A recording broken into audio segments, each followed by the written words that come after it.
So transformation R is an anti-clockwise rotation of the origin about an angle theta is in between 0 and 360, and is represented by a 2 by 2 matrix R.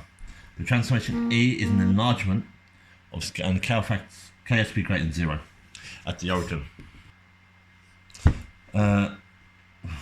Represented by a 2 by 2 matrix E. Write down the determinant of R and the determinant of E in terms of K. Right, so my rotation is going to be in the form of all rotations, which you have to know, which is cos theta, this is minus sine theta, and this is sine theta, and this is cos theta. So my determinant for this one here would be these two times together, which is actually cos squared theta, and then those two minus these two times together. This actually gives me negative sine squared theta, but because we're already minusing and there's a minus there, it actually becomes plus. If you've done your A level, remember your A level, this is actually a trig identity. So cos squared plus sine squared actually equals 1. So the answer is 1, which is nice.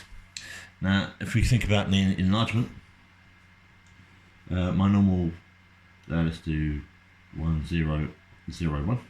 Okay, just my basic square. If I'm going to enlarge this by scale factor of k, this just becomes k0, 0k, because it's just multiplication. Now my determinant of this would be these two multiplied together, which is k squared, subtracted by those two multiplied together, which is 0. So my determinant for E equals just k squared. Next bit, my matrix M, which is minus 2, 2 root 3, minus 2 root 3, minus 2, represents a combined rate transformation of R followed by E. So it's R, then E. Right, find the value of K and the value of theta. Okay, right, now we just got to think about the determinant and what that actually is. Now your determinant is a scalar value associated with any matrices, and because this is an enlargement, my determinant for this will tell me what the enlargement is, especially because we know that here it's 1. So if we work out the determinant of M, we've got minus 2 times minus 2, which is 4, and we minus these two minus together. So I've got minus 2 times 2, which is negative 4, which changes into a positive. Root 3 times root 3 is 3, which is 4 plus 12, okay, which is 16. And I know this is my enlargement. Well, I know this is actually going to be the same as my determinant here, actually, which is k squared. So that is my enlargement. If 16 is equal k, k's got to equal 4 or minus 4. It tells us somewhere along that k has to be positive. Lost the question. Well, there it is, k is positive. So it means that my scale has got to be 4. And so to really understand this, you've got to just ignore your rotations, because your rotations won't change the scalar of the matrix. Okay, now to work out theta, I've got my two matrices, got to be in the order it actually asked for in the question, which was R then E. That's my enlargement, that's my rotation. I'm going to multiply them together. I always mess up with this, so be careful. So I always cover this bit here up. So it's 4 times cos, which means 4 cos theta, plus 0 and sine, which is just 0. My bottom bit I'll do, which is 0 times cos theta, which is 0, plus 4 times sine theta. Now if I look at my next one, I do 4 times minus sine theta, which is minus 4 sine theta, and 0 times cos, which is just 0. And I do 0 times minus sine theta, which is 0. 4 times cos, which is plus 4 cos theta. All my zeros actually cancel out, so I'm just left with 4 cos theta, 4 sine theta, and then minus 4 sine theta, and 4 cos theta.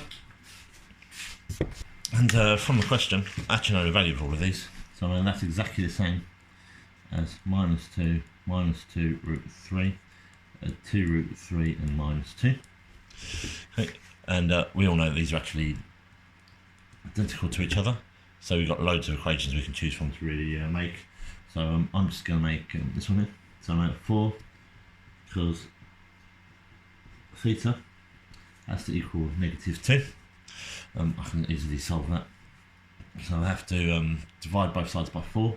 So cos theta equals -1/2.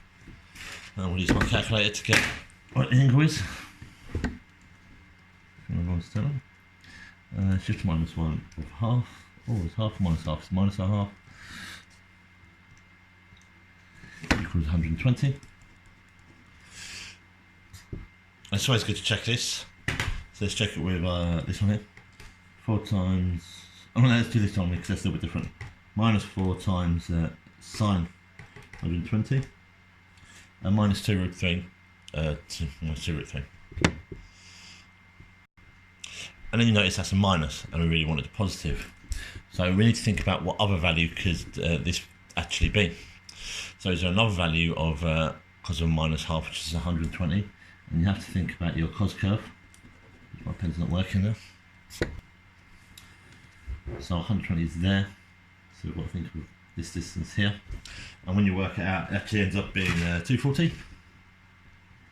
And let's see if 240 works. So -4 sin of 240. Sorry, -4 sin of 240. Type it in properly, and you get 2√3, which is exactly what we want. So my answer's 240 degrees. Theta.